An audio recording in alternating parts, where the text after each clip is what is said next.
Bonsoir. Jamais il n'y a eu de cambriolage plus important. C'est le casse du siècle.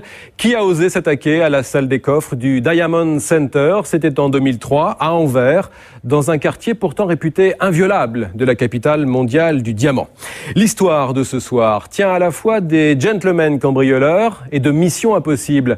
Car il a fallu déjouer les alarmes, les détecteurs de lumière et de chaleur, les caméras, la surveillance des gardiens et la vigilance des policiers en permanence au pied de l'immeuble. 2 années d'une minutieuse préparation pour dérober en moins de 5 heures l'équivalent de 100 millions d'euros, un butin dont jamais on ne retrouvera la trace. Pour réaliser le document de ce soir, les journalistes n'ont pas été autorisés à filmer l'immeuble et encore moins les couloirs qui mènent au coffre, mais la reconstitution en images de synthèse que vous allez voir est l'exacte réplique des lieux traversés par les cambrioleurs. Vous verrez aussi comment l'enquête a plusieurs fois rebondi pour identifier les auteurs de ce casse. Voici les dessous du casse du siècle. C'est un document de Magali Frère, Guillaume Borelli et Emmanuel Lejeune.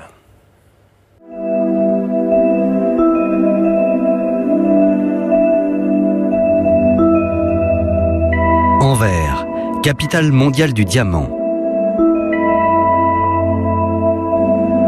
En ce lendemain de week-end, la ville se réveille à peine. Dans le quartier des Diamantaires, les bâtiments n'ont pas encore ouvert leurs portes. C'est le cas du Diamond Center, un immeuble banal, en apparence seulement. Le Diamond Center, c'est un immeuble de 10 étages. La façade n'est pas vraiment impressionnante.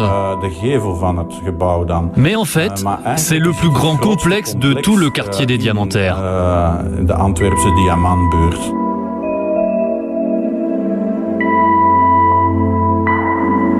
Ce sont des courtiers, des grossistes, des négociants en diamants qui louent des bureaux dans ce Diamond Center pour faire leur négoce. Il est 7 heures en ce lundi matin quand le gardien du Diamond Center prend son service. À cette heure-là, l'immeuble est encore vide. Comme tous les jours, l'homme va parcourir les étages un à un. Tout semble parfaitement calme. Rien à signaler. Tout est normal et il ne voit rien d'anormal non plus sur les écrans de contrôle. Puis le gardien du Diamond Center se dirige vers le 2e sous-sol. C'est là que se tient la salle des coffres de l'immeuble.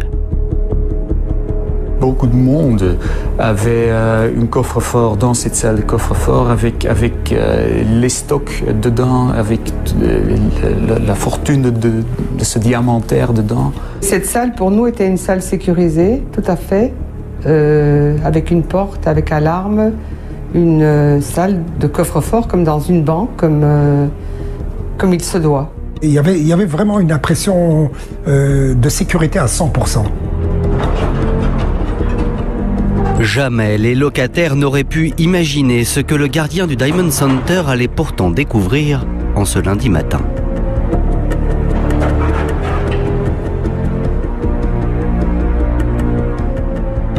Le gardien a découvert un chaos complet.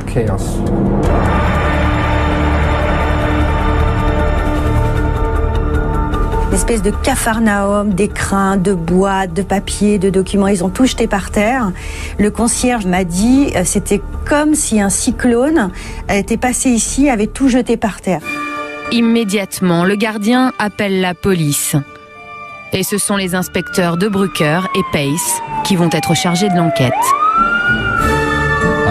Au moment où on a vu le chaos dans la salle des coffres, on a tout de suite compris que c'était grave. 109 des 189 coffres ont été entièrement vidés. Les malfaiteurs ont trouvé sur place une telle quantité d'argent et de pierres précieuses qu'ils n'ont pas pu tout emporter. Du coup, lorsque les inspecteurs pénètrent dans la salle des coffres, il reste au sol une petite fortune. Il y avait de l'argent par terre, il y avait des diamants par terre, des bijoux, des montres. Ils avaient tellement trouvé que je crois que ça dépassait leurs espérances et ils devenaient négligents.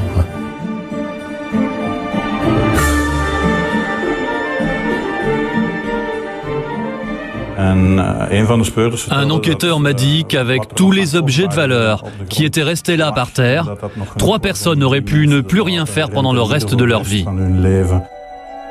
Lorsqu'ils découvrent à leur tour le Capharnaüm qui règne sur place, tous ceux qui possèdent un coffre dans le Diamond Center sont sous le choc.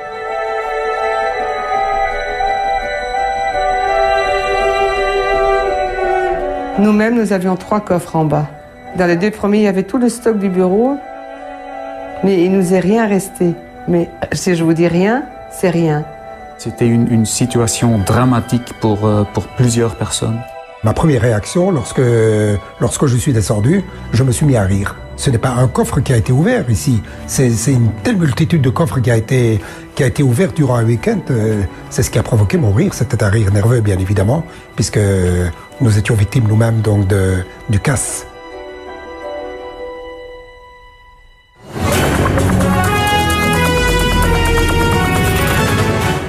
Énorme casse ce week-end dans le quartier des Diamantaires à Anvers. Des dizaines de coffres ont été vidés de leurs diamants. Des coffres vides, des diamants qui se sont... La police belge, qui ne dispose pour l'instant d'aucune piste sérieuse, s'efforce encore de déterminer le... En quelques heures, la nouvelle de l'incroyable cambriolage qui vient de se produire se répand. Il faut dire qu'on parle très vite de quelques 100 millions d'euros dérobés. Tout de suite, on a su que ça allait être énorme. Il y a des personnes qui parlent de 100 millions d'euros. Il y a d'autres qui parlent de 400 millions d'euros. À Anvers et en Belgique, on parle tout de suite de casse du siècle. Un casse d'autant plus incroyable qu'il a lieu dans ce quartier réputé inviolable, véritable plaque tournante mondiale du diamant qui chaque jour brasse des millions de dollars. Ici, tout le monde connaît ces 3 petites rues ultra sécurisées qu'on appelle le kilomètre carré du diamant. C'est un peu le Fort Knox d'Anvers.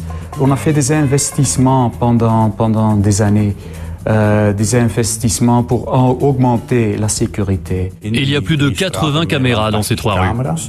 Il y a des hommes policiers, 30 hommes policiers en uniforme mais aussi civils. Pour la toute grande majorité des gens, en tout cas, ça paraissait inimaginable. C'était quelque chose d'absolument inimaginable. Mais il s'est avéré que la surveillance était, après tant d'années, devenue une routine. Et personne ne pensait que ça pourrait arriver. Ben, c'est arrivé. L'impossible était devenu possible. Au moment où on découvre la salle des coffres éventrée, ce que tout le monde ignore, c'est que les voleurs de diamants, eux, sont sur la route depuis plusieurs heures déjà, direction l'Italie. Qui sont-ils? Comment ont-ils pu réussir un tel casse dans cet endroit réputé inviolable? L'enquête ne fait que commencer.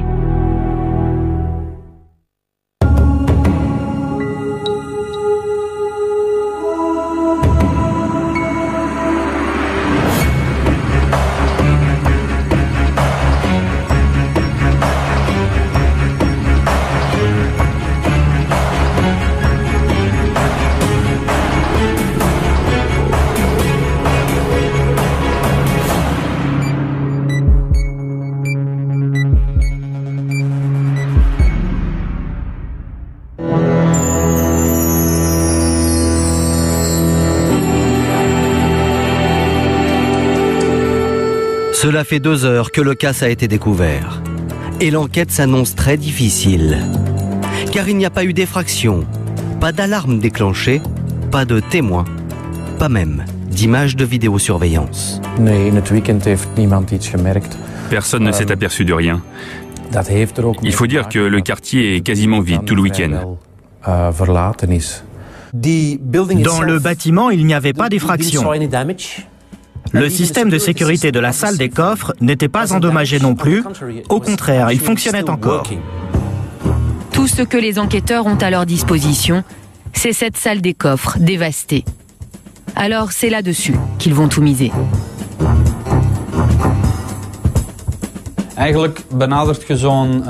On approche cette scène de la même façon qu'on approche une scène de meurtre.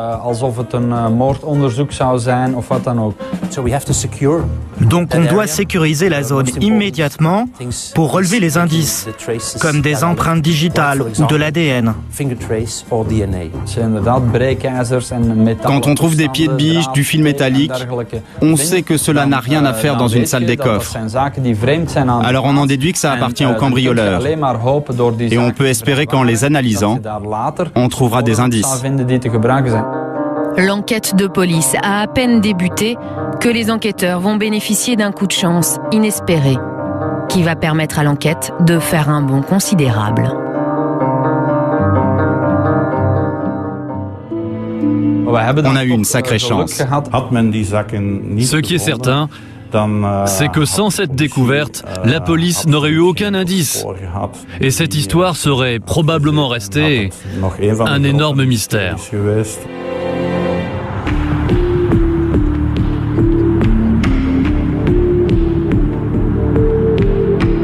Nous voici à une trentaine de kilomètres du Diamond Center en direction de Bruxelles.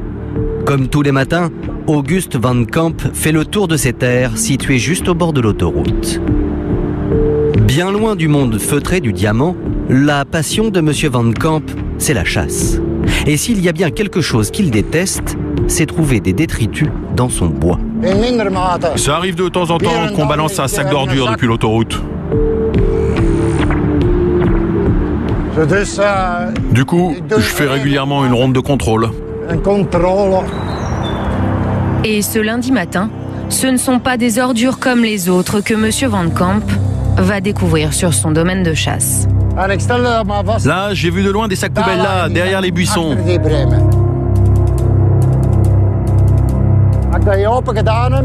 Quand j'en ai ouvert un, dedans, j'ai trouvé un fil de fer.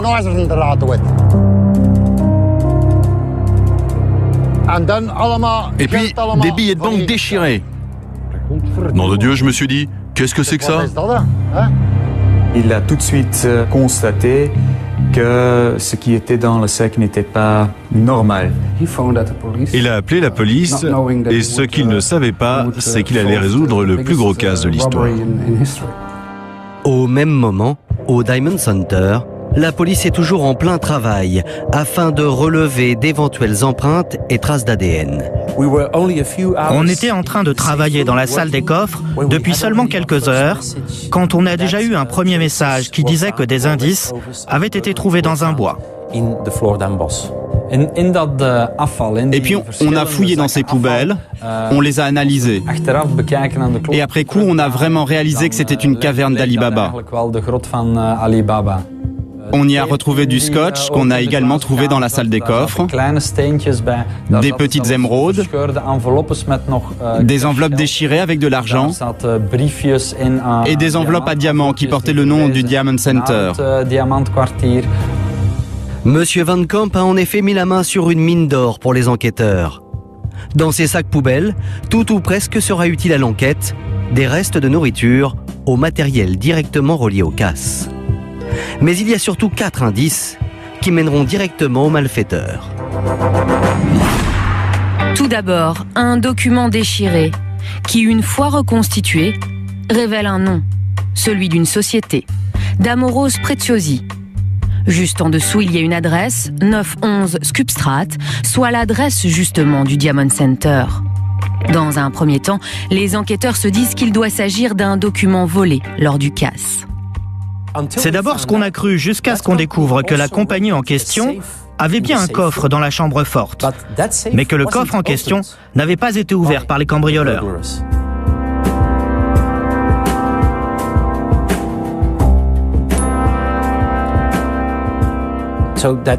Donc, on s'est dit tout de suite que le directeur de cette société était probablement impliqué. Par l'intermédiaire de Damoros Preziosi, on a su très vite qu'on parlait de son gérant, Leonardo Notarbartolo. Apparemment, il avait un bureau et un coffre dans le Diamond Center. Il semble que ce soit un Italien qui louait ce bureau depuis quelques années déjà. On a constaté très vite que ce n'était pas un diamantaire ou un joaillier ordinaire. Et quand on a demandé à nos collègues italiens de nous en dire plus sur son passé, ils ont été immédiatement en mesure de nous dire qu'il avait un passé criminel. Notar Bartolo avait été signalé dans le cadre d'un trafic de drogue. Il a été arrêté en Italie et il avait aussi commis quelques vols de voitures. Mais dans le dossier de Notar Bartolo, il y a surtout une condamnation qui va intéresser de très près les enquêteurs belges. Il avait effectivement été condamné une fois il y a longtemps en Italie pour un vol de diamants. Premier indice, premier suspect sérieux, Leonardo Notar Bartolo. Deuxième indice capital retrouvé dans les poubelles, une carte de visite déchirée, celle d'un certain Elio Donorio. Ça nous a permis d'avancer. Donorio était également connu en Italie comme un spécialiste en électronique.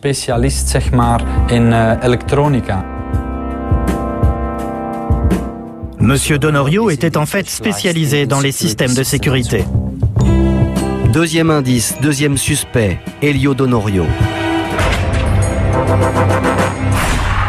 Toujours dans les poubelles, il y a aussi ce ticket de caisse, daté de la veille du casse. Il provient d'une grande surface de bricolage, de l'enseigne Brico, dans la banlieue d'Anvers. La police prend contact avec le responsable du magasin Brico. Et l'un des employés se souvient effectivement de deux personnes qui s'étaient renseignées sur un appareil à souder. En effet, la semaine avant, il y avait deux hommes qui sont venus acheter vers 17h30 du matériel. Ils avaient acheté entre autres du scotch, des pieds de biche, enfin, pas mal de matériel.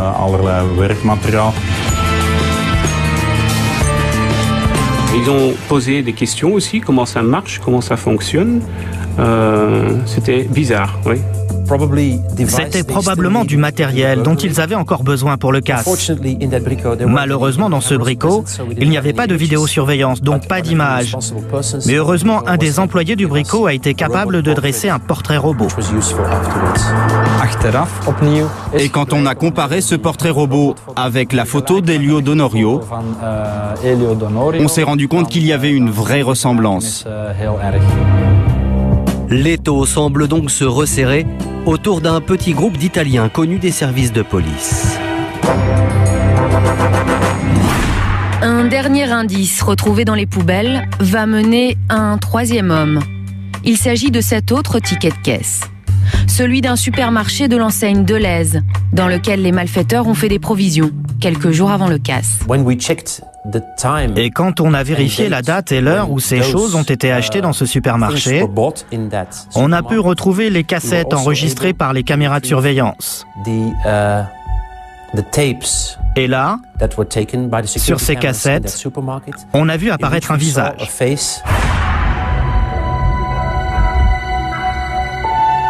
Et quand on a demandé à la police italienne de l'identifier, ils ont été en mesure de nous dire qu'il s'agissait de Finotto. Ferdinando Finotto n'en serait pas à son coup d'essai, parce qu'il est déjà suspecté d'avoir essayé à Anvers, quelques années auparavant, de faire un casse dans la filiale de la banque KBC. Mais le casse avait échoué. Finotto, un troisième suspect, lui aussi connu des services de la police italienne. Grâce aux indices relevés dans les poubelles, les enquêteurs belges ont donc déjà identifié 3 hommes qui apparemment se connaissent. Des analyses de réseaux de téléphones portables révéleront un 4e nom, Pietro Tavano, un ancien carrossier, spécialiste en mécanique et sans surprise, déjà condamné en Italie. Comme les 3 autres, il ferait partie d'un groupe de malfaiteurs baptisé l'École de Turin. On peut les appeler une organisation criminelle ou un gang, mais en fait, c'est plutôt un groupe d'amis. Ce sont des bijoutiers, ce sont des serruriers, des spécialistes en informatique. Ce sont des gens avec une formation qui ont étudié et mettent leurs connaissances en commun pour réussir des coups. Ces gentlemen cambrioleurs sont déjà soupçonnés par la police italienne d'avoir commis plusieurs vols, et à chaque fois sans violence, sans effraction. Ce sont des personnes qui ont des connaissances. On peut parler d'intelligence. Ils ont surtout les compétences pour neutraliser des systèmes de sécurité.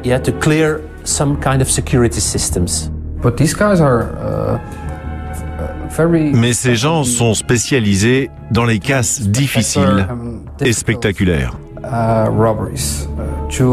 Ils sont spécialisés dans les bijoux, les diamants. Ils font donc des casses que tout le monde pensait totalement impossible à réussir. En quelques jours, les enquêteurs ont donc déjà 4 suspects. Ils soupçonnent Notarbartolo d'être le cerveau du groupe et ils vont bientôt découvrir, stupéfaits, qu'il préparait son coup depuis plus de 2 ans.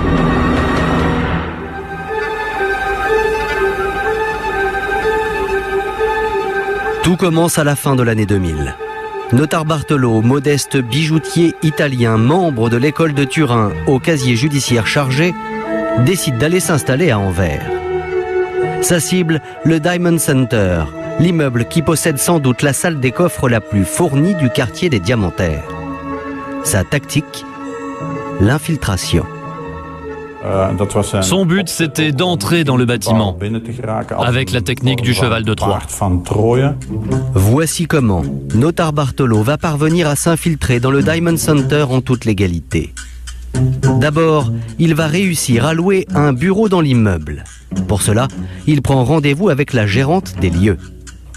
Il s'est présenté comme un bijoutier, ce qu'il était.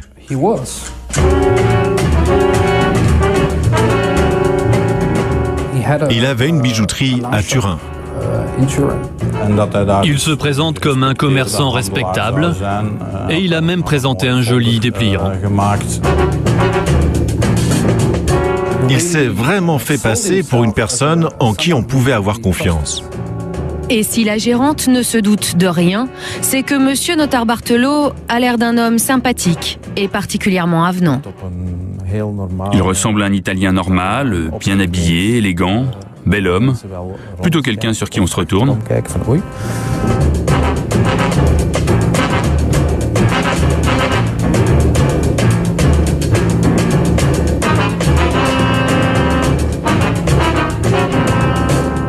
L'administration du bâtiment a loué à quelqu'un d'inconnu parce qu'il se prétendait être du métier sans qu'ils aient fait le moindre contrôle. Ça semble un peu bizarre, mais bon... L'industrie du diamant n'a pas le pouvoir de vérifier le passé judiciaire de quelqu'un. Tout ce qu'ils auraient pu faire, c'est vérifier en Belgique, mais pas en Italie. Or, en Belgique, il n'a jamais été condamné.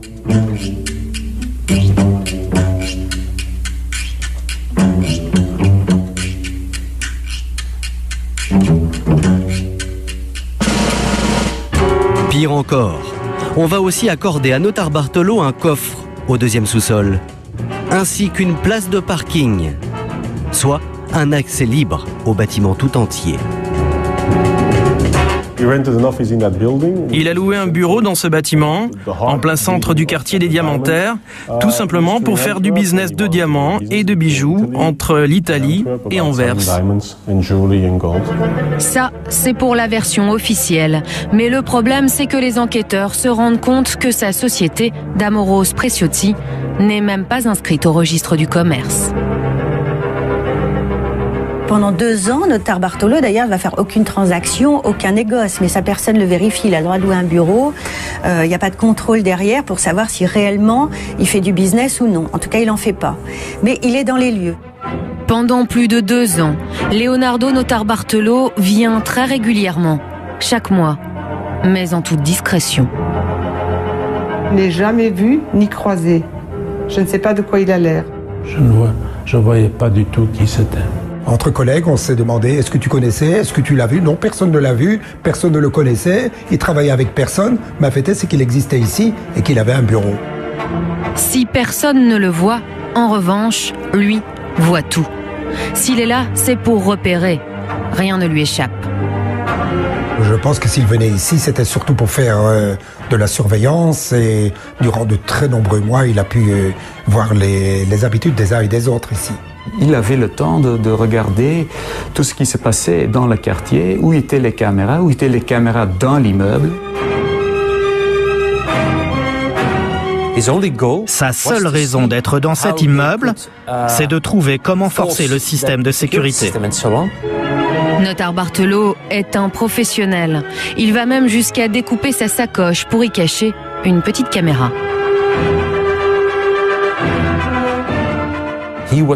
En fait, il filmait le couloir et la salle des coffres, l'ascenseur, tout ce qu'il y avait dans le bâtiment, pour avoir une idée très précise de cet endroit, voir où tout était placé.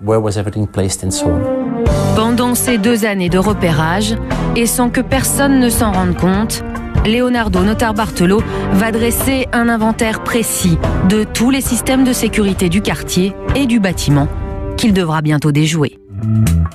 Sa première difficulté, c'est l'entrée du Diamond Center.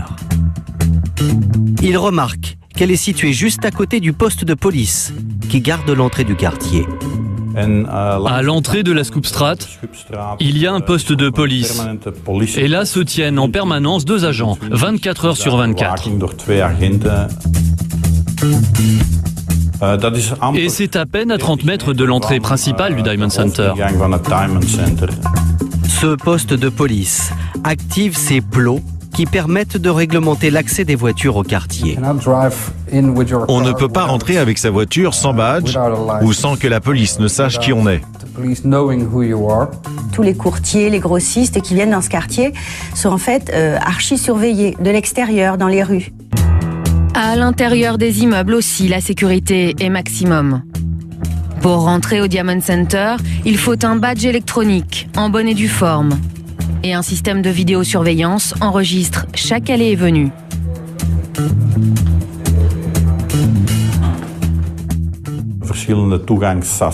Au Diamond Center, il y a des sas d'entrée où il y a un concierge et un portier en permanence. Il y a une dizaine de personnes en service qui assurent la sécurité. Il y a des caméras partout, on est photographié du matin au soir. Quant à la chambre forte, située au 2e sous-sol, ce sont les gardiens qui, en semaine, ouvrent la porte aux diamantaires qui possèdent un coffre. Le week-end, en revanche, l'accès y est formellement interdit. La salle des coffres forts était fermée du vendredi soir 19h jusqu'au lundi matin 7h. Pendant ces 2 jours, le système de sécurité paraît particulièrement inviolable. Ainsi, à supposer qu'on parvienne à atteindre le petit hall devant la salle des coffres, on se retrouve nez à nez avec une porte blindée de 61 cm d'épaisseur. C'est une porte qui ne peut s'ouvrir qu'avec une clé spéciale, qui se compose de 2 parties. Un simple passe-partout ne suffit pas, et on ne peut pas la contrefaire. D'autre part, pour ouvrir cette porte, il faut aussi un code connu uniquement des gardiens. Et de toute façon, le week-end, des détecteurs de toutes sortes empêchent quiconque d'approcher. Il y a un détecteur de mouvement, un détecteur de chaleur et un détecteur de lumière.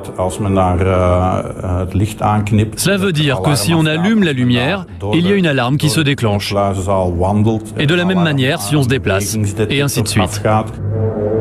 Et puis il y a une dernière alarme imparable qui se trouve sur la porte elle-même. Cette alarme-là est activée par des serrures magnétiques.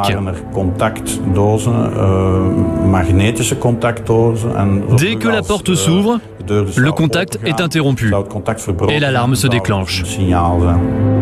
Enfin, derrière la porte, il y a une grille qu'il faut ouvrir avec une clé. C'est alors seulement que l'on pénètre dans le Saint des Saints, 189 coffres remplis de diamants, eux-mêmes protégés par des serrures et des codes.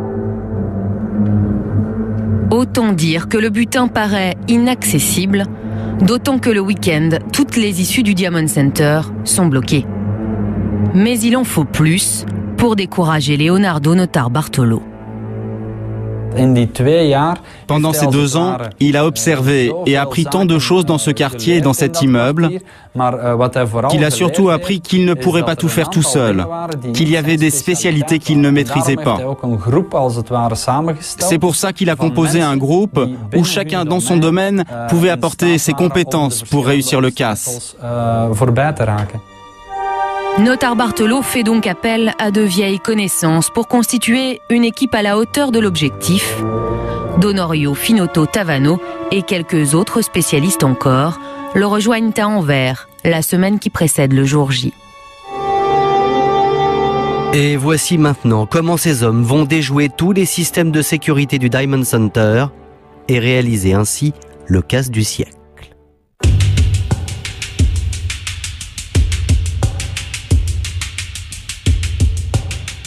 Le gang a fixé la date du casse au samedi 15 février 2003.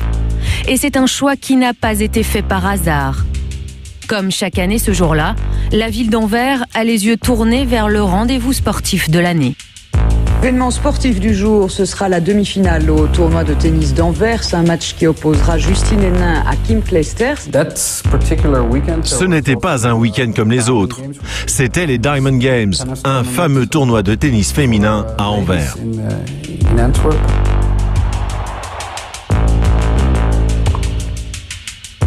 Tout le monde a regardé les Diamond Games.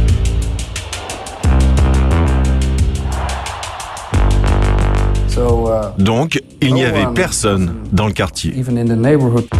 Le quartier des Diamantaires, d'habitude déjà très calme le week-end, est donc ce samedi-là carrément désert. Les policiers sont bien à leur poste à l'entrée de la rue, mais à l'intérieur du Diamond Center, il n'y a personne. Il n'y a aucun surveillant dans le Diamond Center du vendredi soir au lundi matin 7h.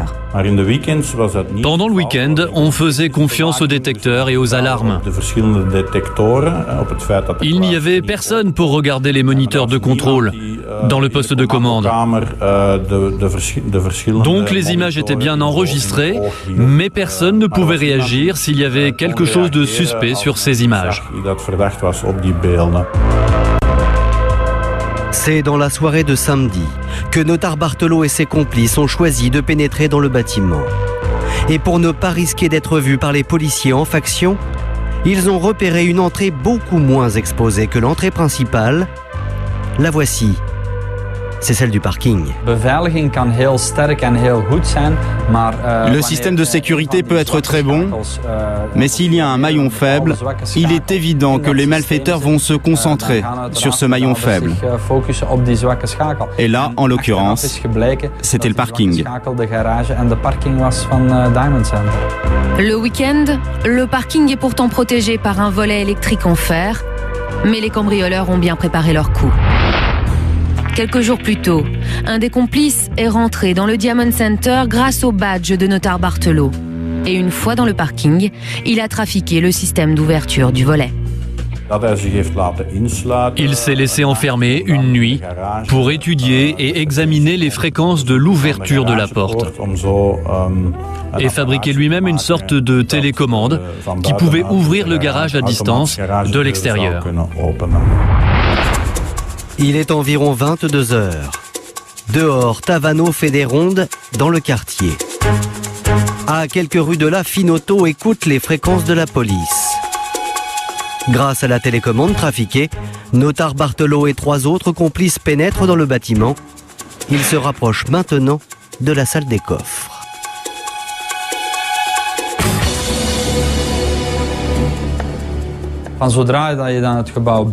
Une fois qu'on est à l'intérieur du bâtiment, on peut bouger plus ou moins librement dans les couloirs.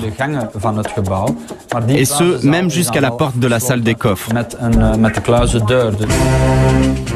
Là, devant la porte de la salle des coffres, l'équipe de Notarbartolo se retrouve face à toutes les alarmes. Seulement, ils n'ont rien laissé au hasard. La veille du casse, Notarbartolo avait en pleine journée profité d'une visite à son propre coffre pour désactiver 2 systèmes d'alarme.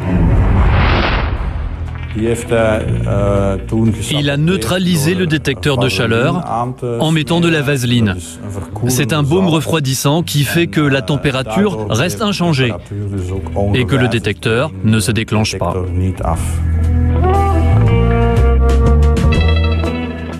Le détecteur de lumière, lui, était scotché, donc il ne pouvait pas se déclencher non plus.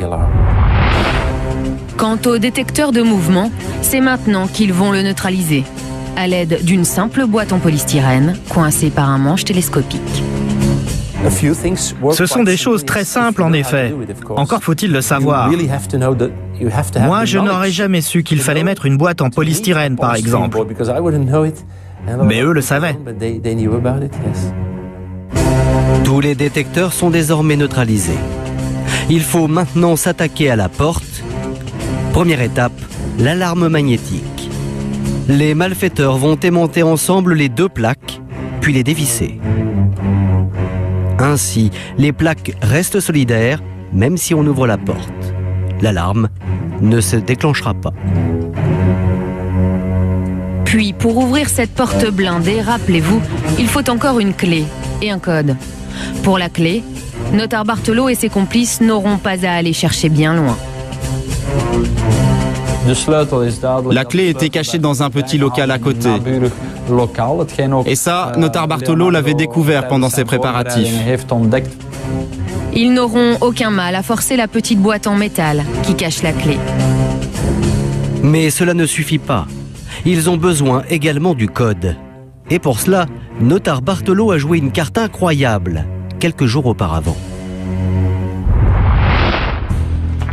Notar Bartolo a posé une petite caméra au-dessus de la porte. Et c'est comme ça qu'il a pu enregistrer le code.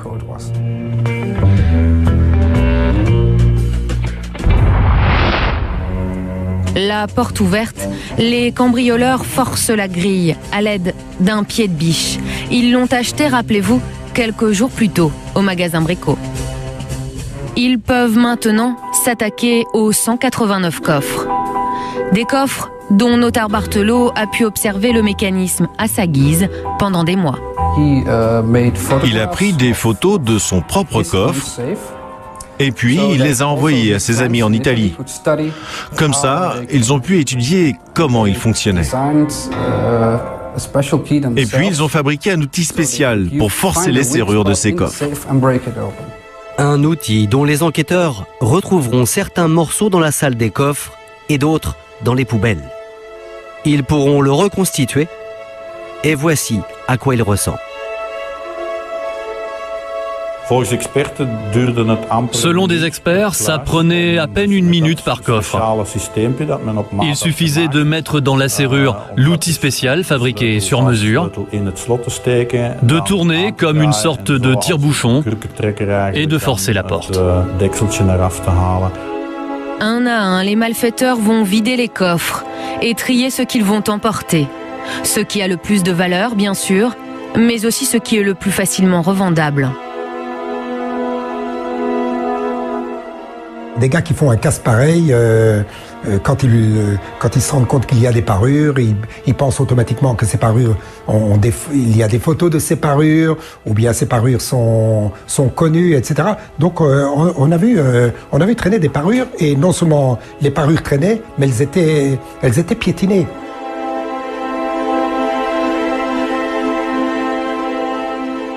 On estime qu'ils sont restés environ 5 heures dans la salle des coffres avant de partir. On pense qu'ils ont dû s'arrêter et quitter la pièce, non pas parce qu'ils avaient peur d'être pris, mais parce qu'ils étaient déjà trop chargés et ils ne pouvaient pas porter davantage de butin.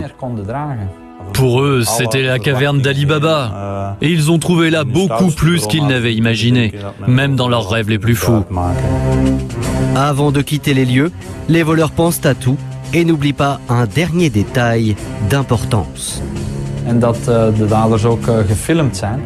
Tout ce qu'ils ont fait a été filmé. Mais pendant leur préparation, ils avaient repéré où étaient toutes les cassettes enregistrées dans le local du portier. Et les bandits sont repartis avec le butin et en emportant toutes les cassettes de vidéosurveillance qui avaient filmé le casse. Les 4 hommes sortent du Diamond Center par où ils sont rentrés, c'est-à-dire le parking. Ils s'engouffrent dans la voiture de Finotto venue les attendre. Cela paraît inimaginable, mais l'opération est réussie sans qu'aucune alarme ne soit déclenchée et à l'insu des policiers qui se tiennent à 50 mètres à peine. Ils sont partis chez Notar Bartolo, partager le butin.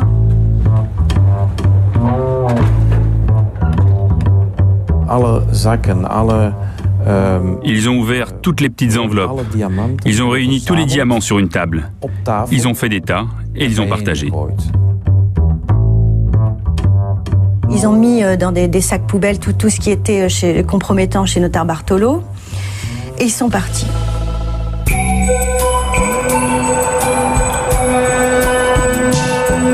Au petit matin le dimanche, les malfaiteurs quittent tous Anvers séparément.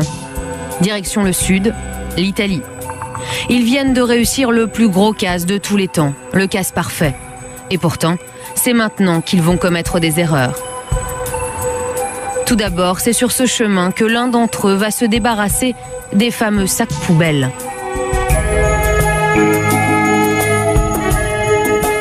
Tout le monde commet des erreurs. Peut-être que notre sécurité n'était pas en ordre ce temps-là, que le Diamond Center a commis des fautes, je ne sais pas. Mais heureusement pour nous, les voleurs aussi ont commis des fautes. C'était presque parfait, jusqu'à ce qu'ils jettent leurs déchets dans le bois, ce qui est incompréhensible. La seconde erreur sera commise quelques jours plus tard. Le vendredi, suivant le casse, Leonardo Notar Bartolo décide en effet de revenir à Anvers. Et chose incroyable, il retourne sur les lieux du crime. On ne s'attendait vraiment pas à ce que Notar Bartolo revienne dans la même semaine. On commence l'enquête le lundi et le vendredi, il revient sur les lieux des faits. Ça, on ne s'y attendait pas du tout. Mais il faut dire que Leonardo Notar Bartolo ne sait pas qu'il est recherché.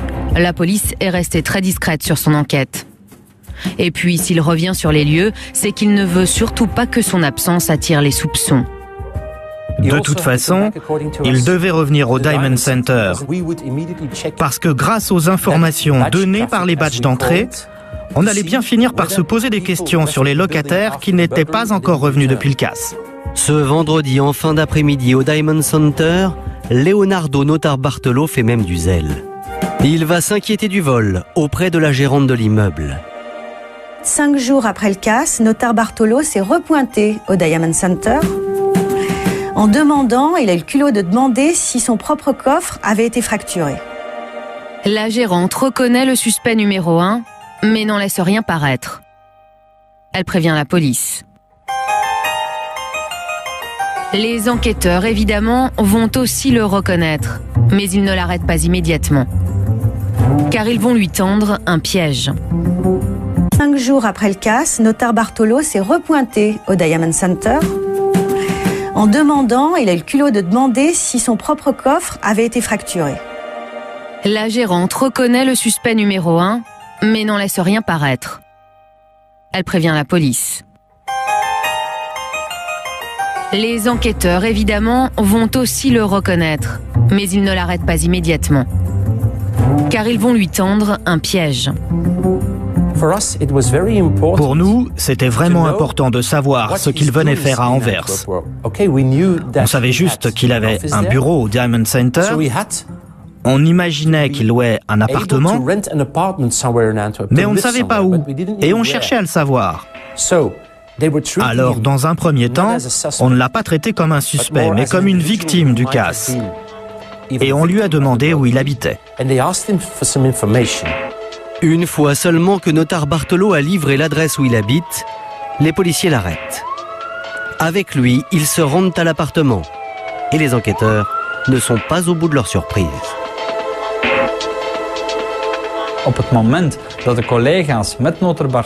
Au moment où les collègues arrivent à l'appartement avec notaire Bartolo, des gens sont en train de vider les lieux. En effet, la femme de notaire Bartolo ainsi qu'un couple d'amis sont en train de déménager l'appartement. Et notamment un tapis. Pas n'importe quel tapis. Et les policiers ont même retrouvé le tapis qui était sous la table sur laquelle visiblement ils avaient partagé, rangé les diamants, comportait encore des petites pierres et des petits diamants dessus et des poussières de diamants. Mais aussi une petite émeraude, identique à celle retrouvée dans les poubelles du bois près de l'autoroute. Et ce n'est pas tout.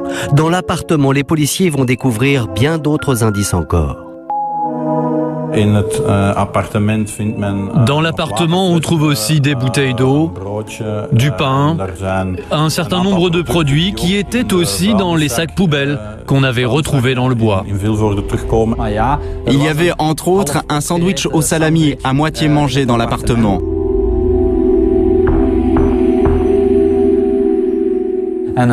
Et l'autre moitié, on l'avait déjà retrouvé dans les sacs poubelles du bois. On retrouve ainsi des similitudes entre les indices laissés dans l'appartement, dans les poubelles et dans la salle des coffres. Pour les enquêteurs, le triangle est complet. Notaire Bartolo ainsi que sa femme et ses deux amis sont arrêtés et mis en examen. Mais le cerveau présumé ne va pas s'avérer très coopératif.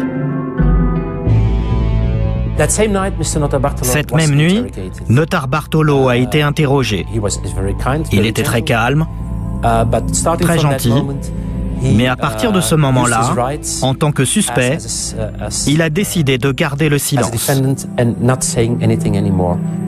Il m'a affirmé qu'il n'était pas impliqué. Notaire Bartolo est derrière les barreaux moins d'une semaine après le casse. En revanche, ses complices, identifiés par la police grâce aux poubelles, sont eux toujours dans la nature. Quant aux diamants, ils ont bel et bien disparu, même si un instant la police a cru retrouver leurs traces.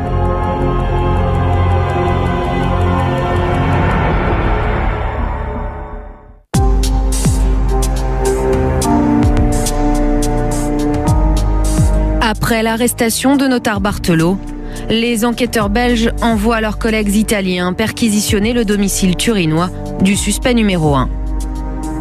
Et dans le coffre de la maison, ils vont découvrir des diamants, accompagnés de leur certificat. Pas de doute, ils proviennent du casse.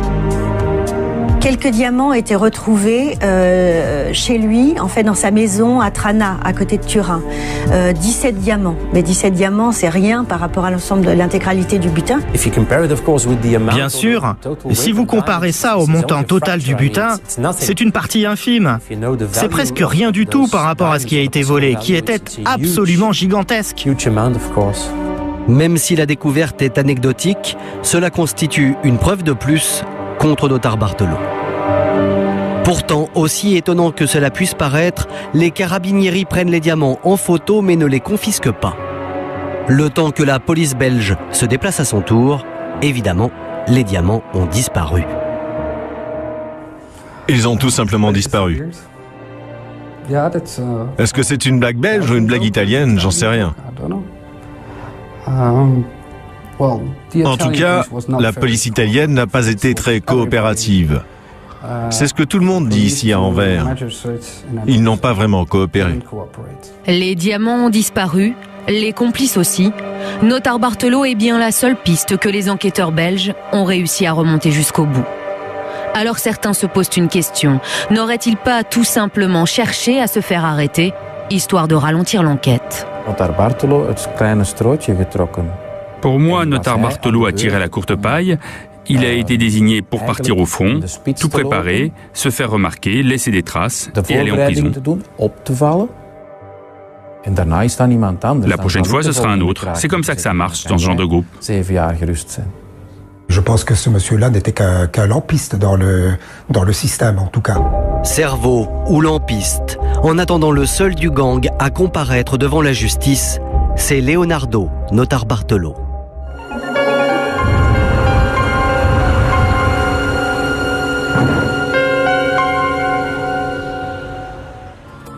Deux ans après le casse, Leonardo Notarbartolo est présenté devant la justice belge. Sa femme et son couple d'amis arrêtés en même temps que lui sont acquittés, faute de preuves. Quant à Donorio, Finotto et Tavano, qui n'ont toujours pas été retrouvés, ils sont jugés par contumace. Notarbartolo, lui, n'a pas changé sa ligne de défense. Il était calme. Il n'était pas très expressif. Il ressemblait à un gentleman. Petites lunettes, cheveux courts. Il présentait bien. Il ne ressemblait pas au criminel qu'on voit par ici d'habitude.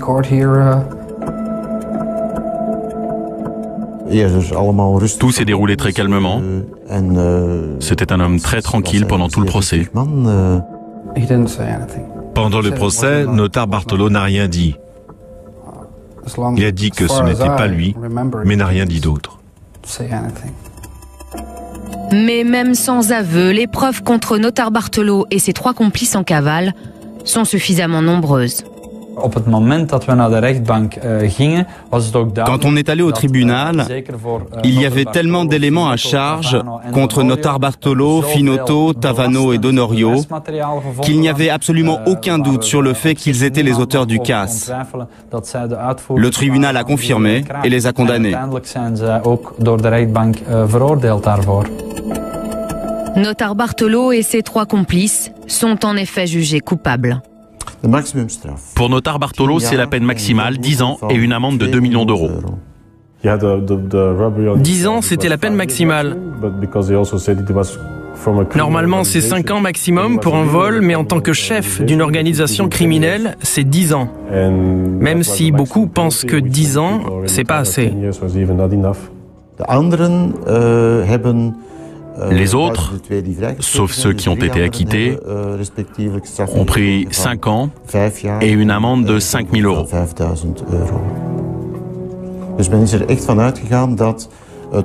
On est vraiment parti de l'idée que le cerveau de l'organisation était Leonardo Notarbartolo. Aujourd'hui, Leonardo Notarbartolo est toujours emprisonné en Belgique. Ces trois complices condamnés n'ont jamais été extradés par leur pays.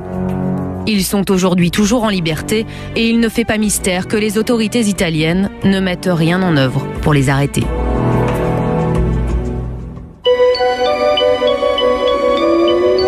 À part les 17 diamants photographiés au domicile de Notarbartolo juste après son arrestation, aucune autre pierre n'a jamais été retrouvée et il paraît clair qu'elles ont disparu à jamais.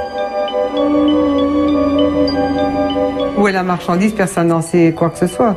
Elle a certainement été vendue rapidement. Vous savez, un diamant se revend très vite. Chaque diamant, évidemment, est unique, mais il suffit d'une petite retaille. Si vous changez une pierre si une pierre pèse 5 carats 10 et que vous la donnez à un lapidaire, il va vous en faire une 5 carats 3, c'est plus la même pierre. Ce sont des professionnels, ce ne sont pas des amateurs, ce sont des gens qui savent quoi faire avec. Ils ont vendu ça quelque part dans le monde. Vous savez, le monde est grand.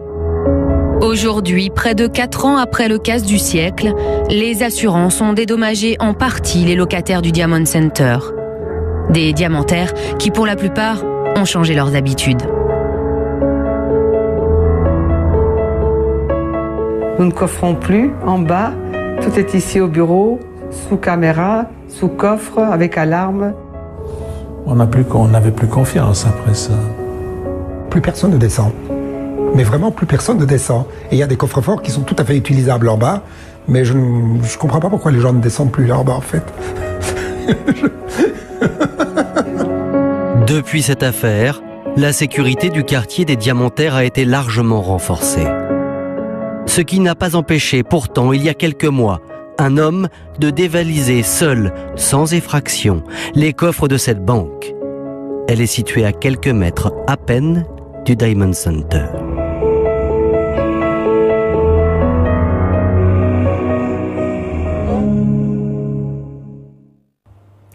Voilà pour ce document signé Magali Frère, Guillaume Borelli et Emmanuel Lejeune, de quoi laisser penser que tout système de sécurité a son point faible. La semaine prochaine, nous irons dans les marais de Salperwick, c'est dans le nord de la France, à la recherche du meurtrier de Charles Clay. Extrait.